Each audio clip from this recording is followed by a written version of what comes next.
Lorsque mon ami Adrian Oliva m'a fait l'honneur d'une invitation à cette belle journée thomiste pour parler de la somme de théologie et la philosophie, il m'a rapidement renseigné sur ce qu'il attendait de moi, en m'invitant aussi à réfléchir sur la question suivante.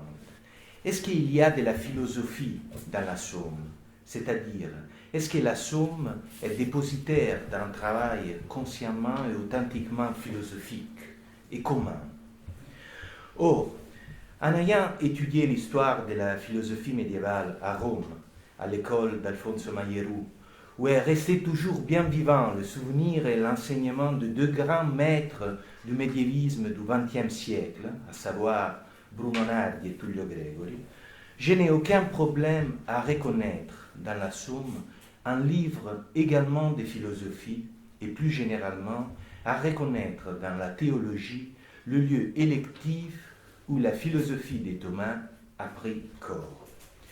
Ou mieux, je devrais admettre que l'on trouve plus de philosophie dans les œuvres théologiques des Thomas que dans ses œuvres philosophiques, plus dans la Somme que dans ses commentaires d'Aristote. Au 5e Congrès international de philosophie médiévale, en polémiquant avec Fernand van Steenbergen et sa conception de la philosophie au Moyen-Âge, Grégory affirmait en fait qu'on appauvrirait de beaucoup la philosophie médiévale si on allait la rechercher dans les œuvres des maîtres des facultés des arts, dans les œuvres philosophiques des théologiens, ou si on isolait dans les écrits théologiques les éléments philosophiques. La production des maîtres des facultés des arts, écrivait-il, est souvent une piètre répétition de la pensée d'Aristote. Grégory prolongeait ainsi la grande thèse de Nardi, selon lequel, en général, la vraie philosophie médiévale n'allait pas chercher dans les commentaires d'Aristote, mais plutôt dans les traités théologiques, qui donnaient forme pensante à la nouvelle expérience suscitée par le christianisme.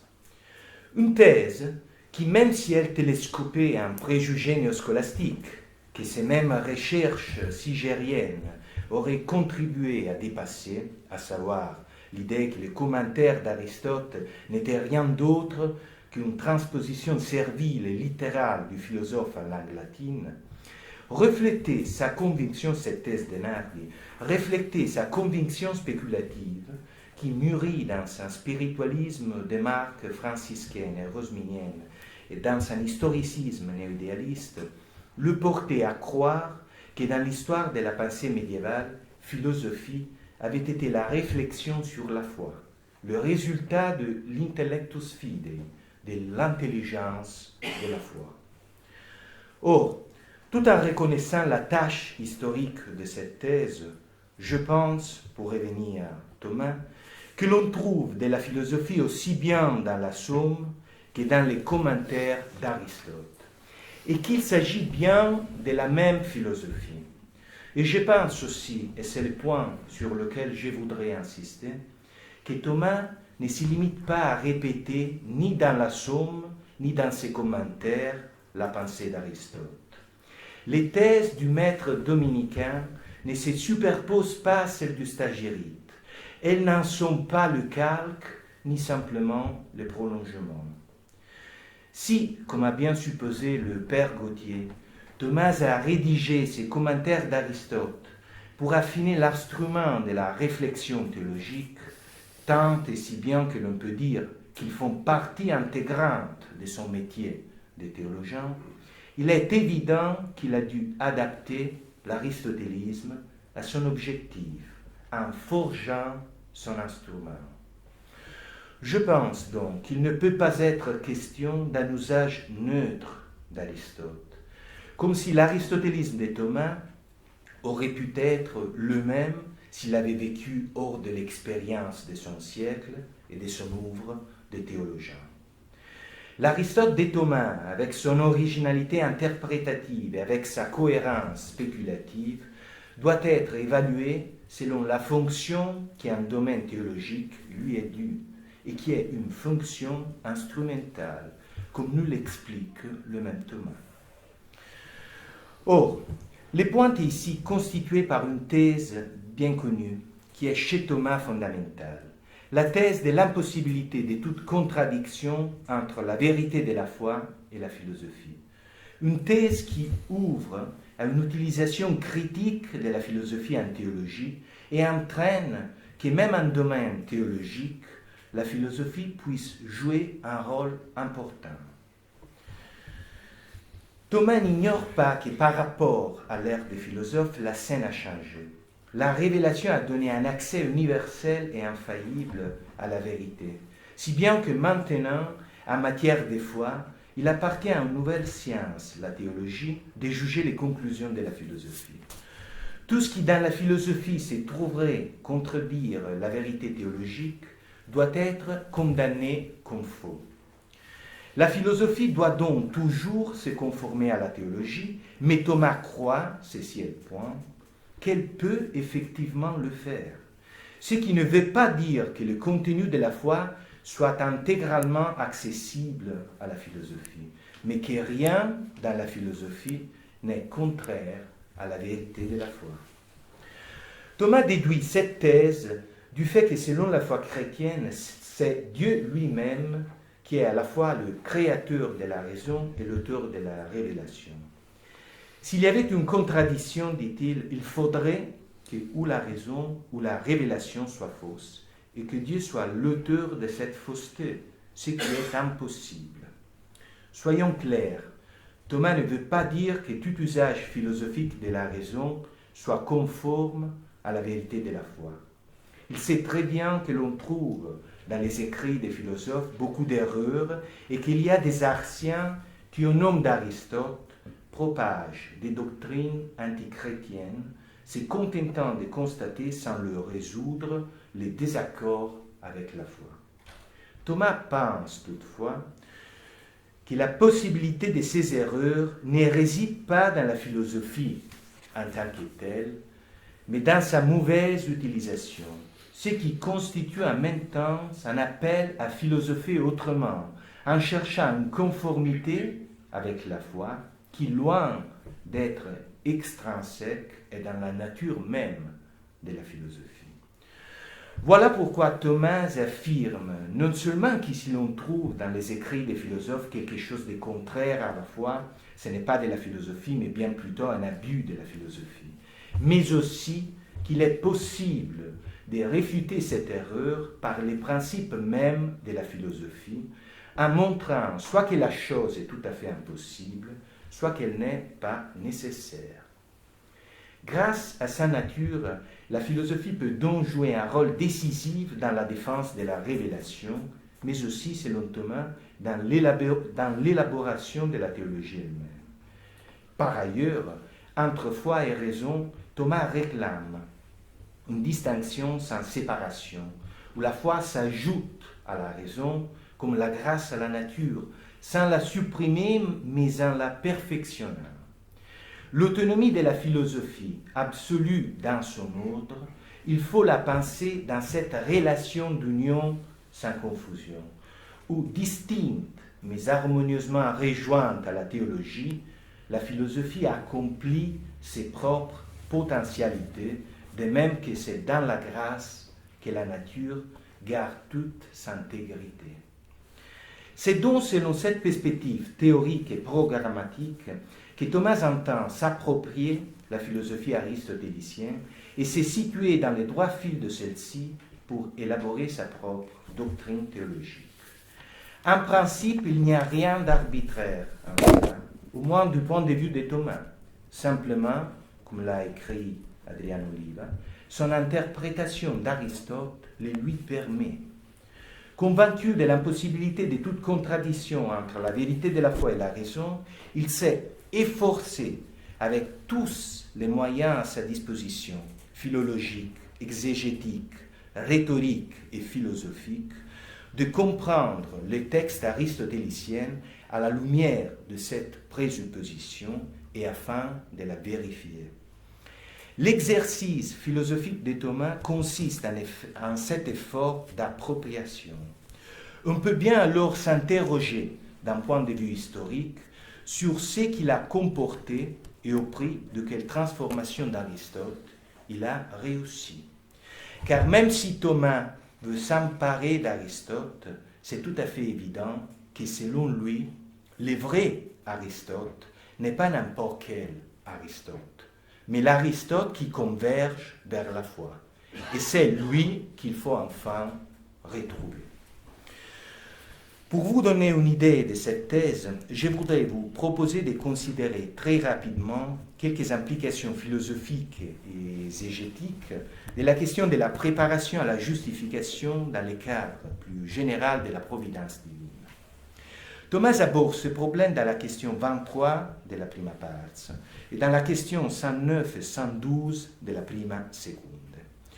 Le problème de la préparation, c'est-à-dire du fait que la réception de la grâce exige une préparation de l'âme, se pose sur la base d'un principe de philosophie naturelle, à savoir qu'aucune forme ne peut exister dans une matière si celle-ci ne s'y trouve disposée.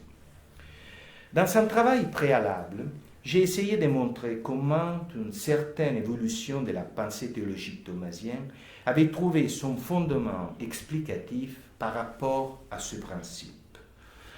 Dans un premier temps, Thomas a pensé la question de la préparation à la justification selon le mécanisme avicenien de la préparation et du flux, un modèle fondé sur la distinction d'un principe dispositif, les cieux et les agents physiques sublunaires, et d'un principe qui porte à perfection, l'intelligence qui donne la forme.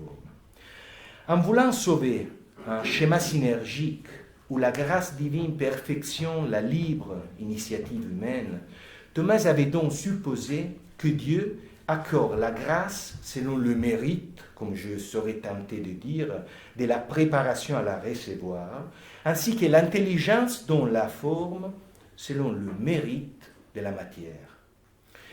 Mais les défauts de cette solution, où Dieu soumet son choix à la convenance de l'homme, de même que le charpentier à la convenance de la pierre, doit lui être apparu d'un point de vue pas moins philosophique que théologique.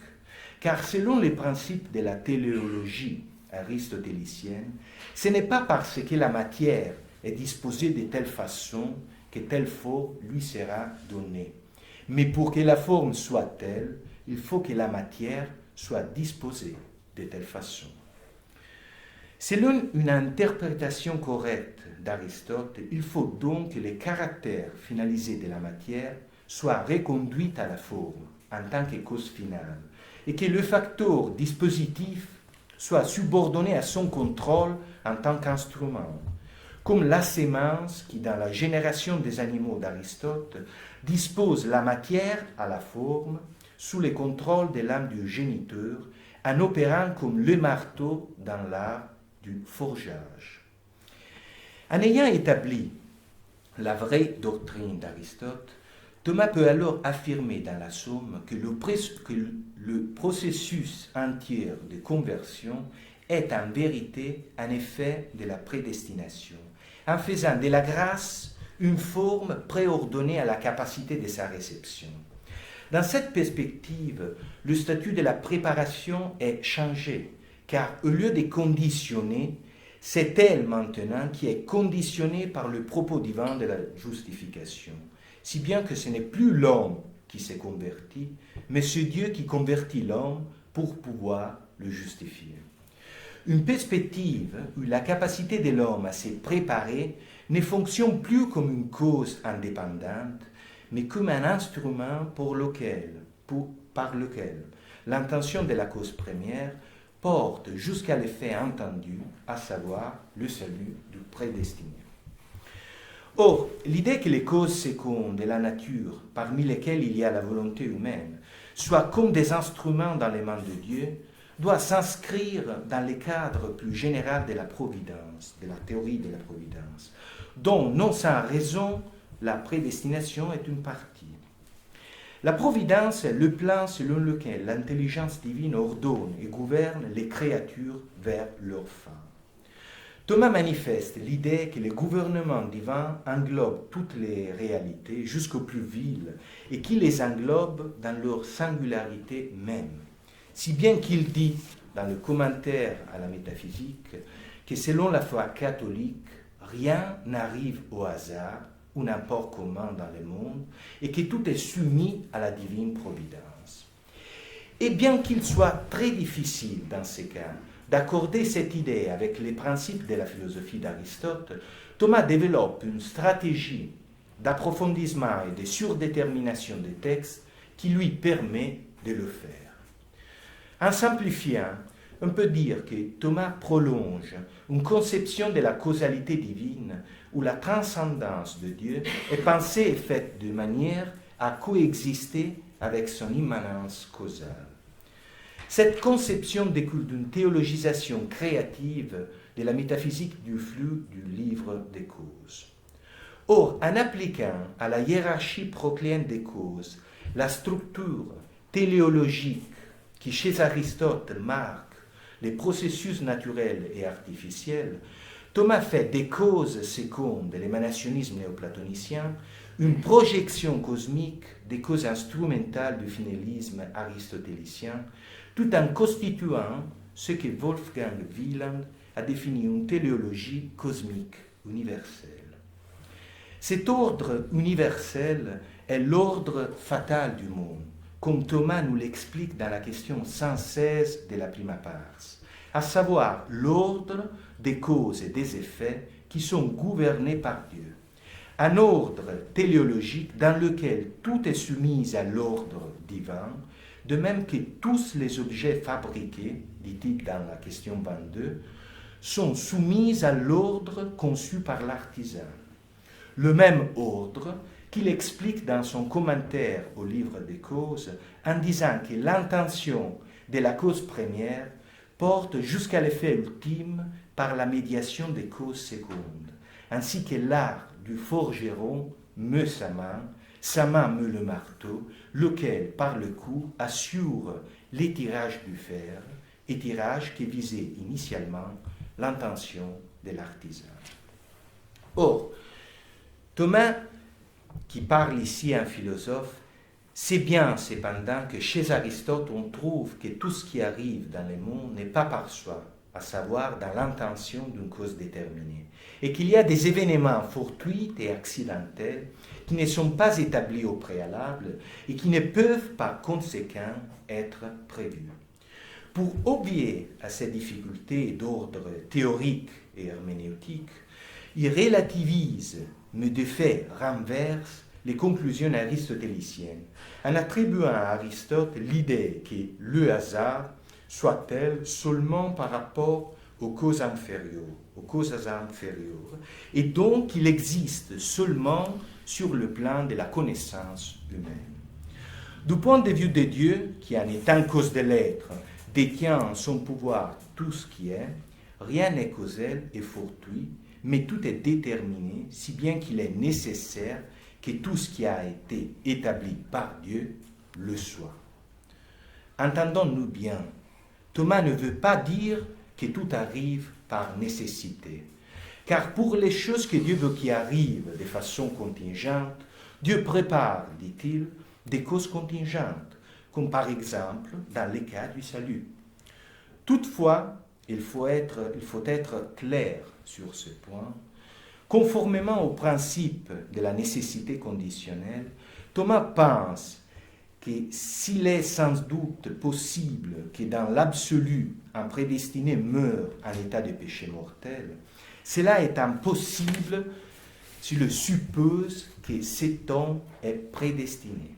Ce qui veut dire, il me semble, que Dieu doit pouvoir exercer un contrôle sur la volonté humaine, qui donc ne peut pas être absolument ingouvernable, et qui en même temps, ce contrôle doit être tel qu'il puisse sauver la contingence de la volonté.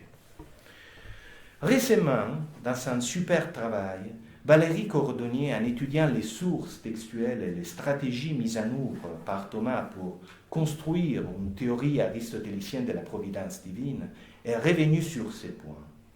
En particulier, elle a très bien expliqué comment les présuppositions théoriques de Thomas conditionnent son rapprochement à Aristote et sa compréhension de la doctrine aristotélicienne.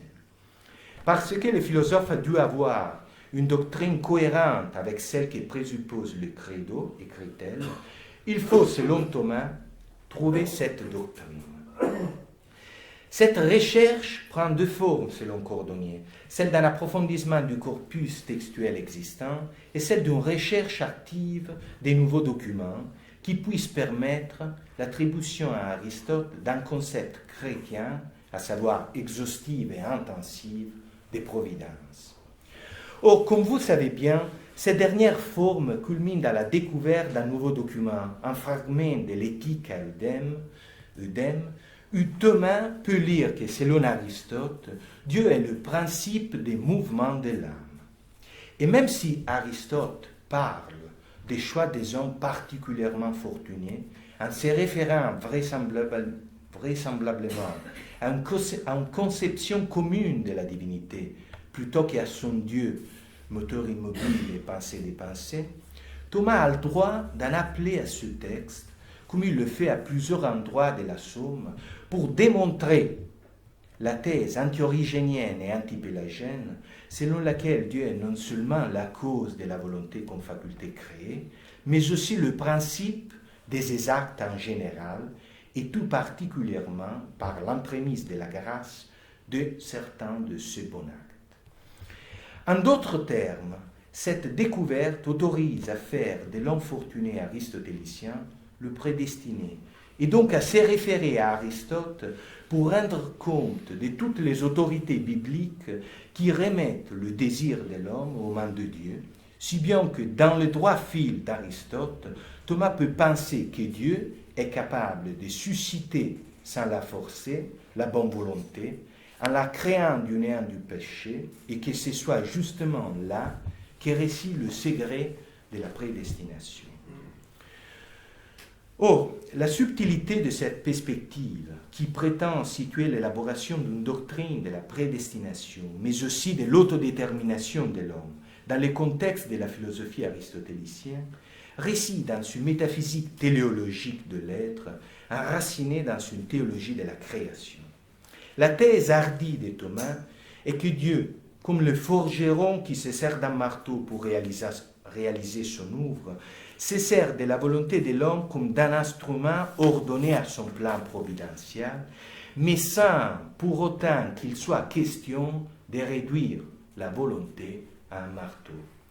Car la volonté est en elle-même une puissance autonome d'action, même si Dieu reste la condition universelle de l'exercice de celle-ci, et tout particulièrement de la spécification de celui-ci. Il suffit donc que l'homme soit doté d'un principe volontaire, c'est-à-dire que la volonté soit en nous, soit dans l'homme, afin que Dieu meuve la personne humaine à agir librement, actualisant sa libre autodétermination. Car comme l'enseigne Aristote dans l'Éthique, les choses dont le principe est en l'homme même, il dépend de lui de le faire ou de ne pas le faire. Mais d'autre part, et c'est là le point, Dieu peut mouvoir un principe auquel répugne n'importe quelle forme de détermination, il peut le mouvoir selon son projet de prédestination, car en tant que cause absolue et inconditionnelle de la nature de la volonté, à savoir de la puissance qui en constitue la racine essentielle, Dieu peut aussi être la cause de son mouvement naturel. C'est-à-dire, et c'est la grande thèse, à mon avis, augustinienne de Thomas, que Dieu peut mouvoir la volonté comme volonté en opérant à la racine l'intime désir de conversion de celle-ci, et donc en mouvant la volonté avec la même naturalité telle que le serait par son sujet. Ce n'est pas ici l'occasion pour discuter de la réussite de cette doctrine et de savoir si la solution de Thomas aboutit, comme a écrit Michael Palluch, à la vision de la liberté humaine philosophiquement et théologiquement la plus satisfaisante. Entendons-nous, si cela signifie la vision philosophiquement la plus satisfaisante dans le cadre théologique qui la commande, je suis tout à fait d'accord. D'autre part, dans une perspective théocentrique, intrinsèquement dialectique et relationnelle, où la créature ne peut ni être ni agir, hors de la puissance divine qui la contient, la liberté ne peut pas être une indépendance libertaire et fatalement nihiliste vis-à-vis de la propre condition radicale d'existence et de rédemption. Quoi qu'il en soit, ce qui m'intéresse plutôt ici, c'est de souligner la complexité du rapport avec Aristote, exemplifiée par cette tentative de construire une théorie de la providence divine, eut un véritable effort de pénétration de la philosophie d'Aristote, qui porte Thomas à s'emparer de sa doctrine, reste toutefois conditionné et surdéterminé par l'exigence de démontrer une conformité théologique et chrétienne, si bien que cette même doctrine se trouve transposée dans un contexte parfois anti-aristotélicien. Il est donc évident, pour emprunter les mots à l'un des libéraux, que le christianisme impose à Thomas certains choix en matière de philosophie, et que l'Aristote de Thomas est en premier lieu le résultat de ces choix. Un résultat obtenu, entendons-nous bien, par un travail actif et inventif, originel et créatif, en bref, un travail authentiquement philosophique, capable de renouveler les solutions et les interprétations, car capable de poser de nouvelles questions. Naturellement, tout en étant destiné aux débutants, la somme ne restitue que l'essentiel de ce travail. Et pour pouvoir en saisir toute la profondeur, il faut s'adresser ailleurs, aux commentaires à la physique, à la métaphysique et aux livres de causes, qui ne sont pas piètres répétitions de la pensée d'Aristote, mais des œuvres qui réfléchissent cette pensée et qui le font selon les mêmes présupposés qui commandent son usage en théologie. En tout cas, même réduits à l'essentiel, les résultats de ce travail accomplissent parfaitement la fonction explicative que Thomas reconnaît à la philosophie en régime chrétien. Cette fonction est d'autre part cruciale pour la finalité pédagogique de la Somme. L'appel à un Aristote déjà assimilé, dont on a adapté du dedans les structures théoriques à l'accord avec le principe de la foi, permet non seulement d'affirmer la vérité de la providence et du mystère de la prédestination, mais aussi de les montrer dans leur évidence théorique autant qu'il est humainement possible. Cette maîtrise philosophique ne peut toutefois pas être considérée en absolu, hors du projet qui la commande, comme si la métaphysique thomasienne découlait simplement des principes posés par Aristote, ou, tout au plus, comme si elle constituait bien un dépassement d'Aristote, mais qui reste consistante avec ses principes. Car même ces principes, quand ils ne sont pas niés, comme dans le cas de l'existence du hasard dans le monde, sont transposés dans un contexte théocentrique qui leur impose une resignification. On a dit cependant, et on l'a dit avec autorité, que Thomas aurait pris comme instrument de la réflexion théologique, non plus comme l'avait fait la génération précédente, un aristotélisme éclectique et platonisant, mais un aristotélisme enfin retrouvé, auquel Thomas avait su rendre sa pureté primitive en le déplatonisant. Je pense toutefois que d'un point de vue historique, l'appropriation thomasienne d'Aristote ne peut pas se réduire à un phénomène de déplatonisation, même s'il reste vrai que dans l'emploi de la doctrine aristotélicienne, Thomas a souvent su distinguer la position d'Aristote de celle d'autres philosophes, à commencer par Platon.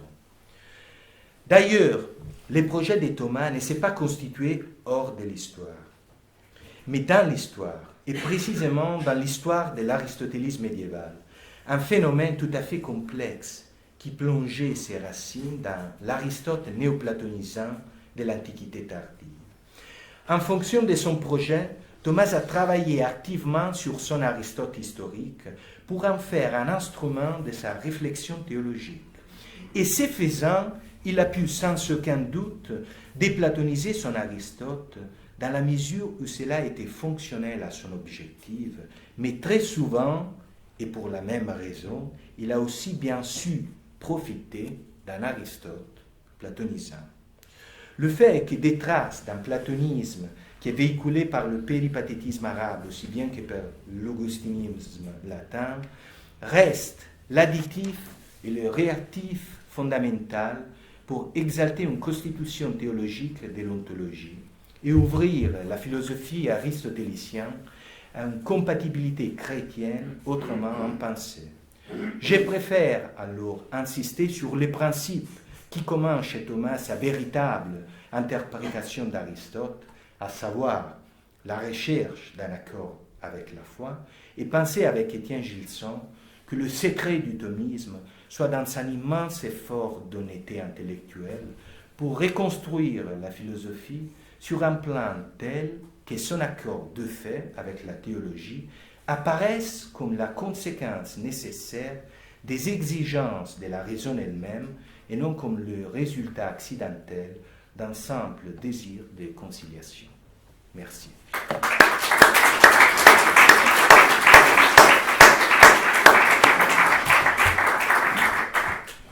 Je vous remercie pour cet exposé qui montre bien à la fois la complexité et la richesse du rapport entre la théologie et Aristote dans l'œuvre de Thomas. Qui voudrait prendre la parole pour des questions? Père Weber.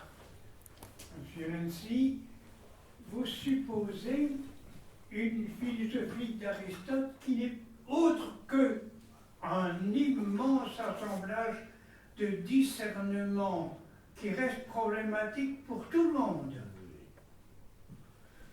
Vous avez fait allusion à un Aristote platonisé, au néoplatonicien même, et c'est vrai, donc vous êtes conscient qu'il y a une complexité là. Mais il faudrait pouvoir montrer, pour appuyer votre exposé, où Thomas d'Aquin fausse-t-il la pensée d'Aristote. Là, il faut le montrer. Tant qu'on n'a pas fait là, vous restez dans une hypothèse d'interprétation discutable. Ouais. Il y a des faits incontestés que vous avez évoqués, mais ce n'est pas suffisant pour la grande question fondamentale que vous posez. Je répète, montrez-vous Thomas fait violence à Aristote, et d'autre part, où la violence interprétative qui aurait pu servir à Thomas d'Aquin a-t-elle commencé? D'accord. Alors, tous les historiens savent très bien qu'il y a beaucoup de problèmes soulevés par Aristote, à cause de la qualité de sa recherche, justement. Elle est beaucoup moins systématique qu'on ne croirait. Mais je suis tout à fait d'accord avec vous, bien sûr. Mon exemple, c'était par rapport à la providence. Là, dans le commentaire de la métaphysique, là où Aristote dit clairement que Lazare, le cas, existe, Thomas lui fait dire exactement le contraire. Alors, je ne pense pas qu'il s'agit d'une violence. Alors, il va neutraliser les conclusions d'Aristote et les va orienter dans la direction opposée. C'est-à-dire, selon Aristote, il y a des événements accidentels qui rendent impossible établir et prévoir dans toutes les choses. Selon... Impossible, là aussi, c'est un préjugé. D'accord, alors je reste à ce qu'Aristote dit dans le De Interpretatione, dans le chapitre 9. Je reste à ce qu'il dit dans le livre Delta Epsilon de la métaphysique. C'est vrai, il y a toujours la possibilité comment on peut dire, d'accorder le texte d'Aristote avec une certaine pensée. C'est pour ça que je n'ai jamais dit ici, et je ne le pense pas, que Thomas fait de la violence à Aristote. J'ai dit que Thomas vraiment va s'approprier de cette pensée, du dedans, mais il va aussi la plier, on peut dire comme ça, pas toujours, mais dans certaines situations, dans certains moments, Pourquoi? Parce que le principe qui commence en interprétation, c'est pas la recherche, c'est la recherche de la vraie doctrine d'Aristote, mais en fonction de l'accord avec la foi, qui est la présupposition qui commande sa lecture d'Aristote. Ça, c'est selon moi le point d'équilibre. Selon moi, hein, bien sûr. Oui, que l'interprétation de Thomas, qui est un grand souci théologique d'abord, est interprétation. Donc, seul Aristote pourrait dire, bon, je n'ai pas pensé ça. Bien sûr, non, d'accord. Par exemple, que Dieu, pensée première, métaphysique 12, soit le principe d'actuation de toute intelligence, de toute, même la vôtre, même la mienne. Oui, d'accord, mais comment? Mais en mouvant les cieux, pas en mouvant la volonté. Il faut réfléchir. Oui, oui, mais bien sûr. Oui, je crois qu'il y a une autre question là. Alors, oui, est-ce que justement cet écart que l'on peut trouver entre la pensée de Thomas et ce qu'Aristote a lui-même pensé, est-ce qu'on ne peut pas, à la suite du Père, poser la thèse selon laquelle Thomas aurait été le commentateur qui aurait compris Aristote réellement, si vous voulez, que à la mesure où, enfin, quand il s'oppose à certains commentateurs tels Alexandre ou Thémistius ou encore Averroès, est-ce qu'on ne peut pas poser la thèse que, en fait, cet écart qui semble apparaître entre Aristote et Thomas est en fait une parfaite compréhension par Thomas d'Aristote? Je ne sais pas si j'ai bien compris. C'est-à-dire, le rapport, pourquoi vous parlez d'Averroès, Alexandre, c'est-à-dire la bonne interprétation d'Aristote, c'est celle de Thomas par rapport au dialogue avec les interprètes du péripatétisme. C'est là? L'écart qui est évident et qui apparaît et qu'on peut interpréter dans une recherche par Thomas d'un projet théologique et théologal de défense de la foi, oui. etc. Mais est-ce que ça ne peut pas être aussi simplement que Thomas, sur des points qui n'étaient pas, enfin sur des points obscurs d'Aristote, a pu comprendre Aristote lui-même de façon fidèle à ce qu'Aristote avait pensé? Mais comme dit le Père, il y a Aristote lui-même qui pourrait le dire. Mais bien sûr, mais oui, mais je pense qu'Aristote, avec Albert le Grand, est le plus grand interprète d'Aristote du XIIIe siècle, moi. Et bien sûr, Thomas a souvent bien compris Aristote. Ce n'est pas ça le problème. Par rapport, par exemple, à les thèses d'Averroès, le De Unitate Intellectus, qui est un écrit philosophique, il est parfaitement encadré dans la perspective d'une utilisation, d'un usage apologétique de la philosophie. Selon moi, alors, le principe, c'est le principe qu'il va exposer dans le commentaire de Boès. La philosophie a une fonction dans un régime chrétien. C'est une fonction d'explication et c'est une fonction apologétique. Selon moi, c'est ici qu'il faut garder le bon usage et la nouvelle fonction de la philosophie.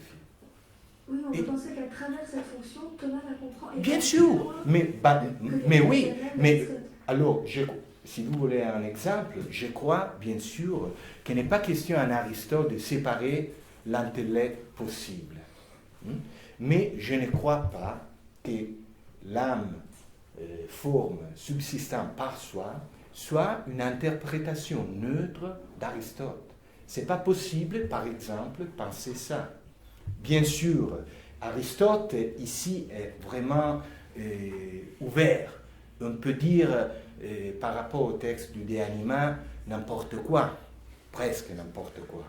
Mais on peut même suivre l'interprétation de Thomas par rapport à l'usage d'Aristote, mais bien sûr ainsi d'autres textes, d'autres traditions philosophiques, des interprétations qui ne sont pas des interprétations qui, comme on peut dire, qui mettent Thomas en rapport simplement direct avec le texte d'Aristote. Il y a effectivement une tradition culturelle, intellectuelle qu'il faut avoir présent. C'est ça. Mais, n'est-ce pas, je pense que Thomas est très clair sur ce point. Il s'est distingué entre, d'un côté, l'objectif de découvrir le vrai Aristote, et d'un autre côté, de vouloir avoir un Aristote qui est compatible avec le christianisme. Il ne confond pas ces deux choses.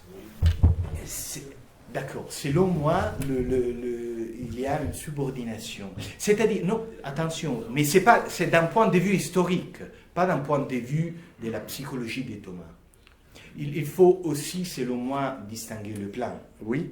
Alors, je veux bien qu'il faut distinguer entre ce que Thomas voulait faire et ce qu'il pensait faire. Est-ce que vous, qui avez un point de vue plus élevé, pensez qu'il a réussi? Je crois que... Mais, d'abord, il faut essayer de voir ce qu'il a voulu faire.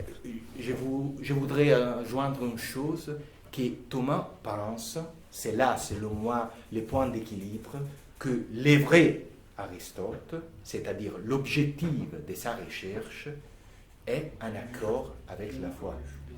Et donc, il tend toujours à faire que la chose marche.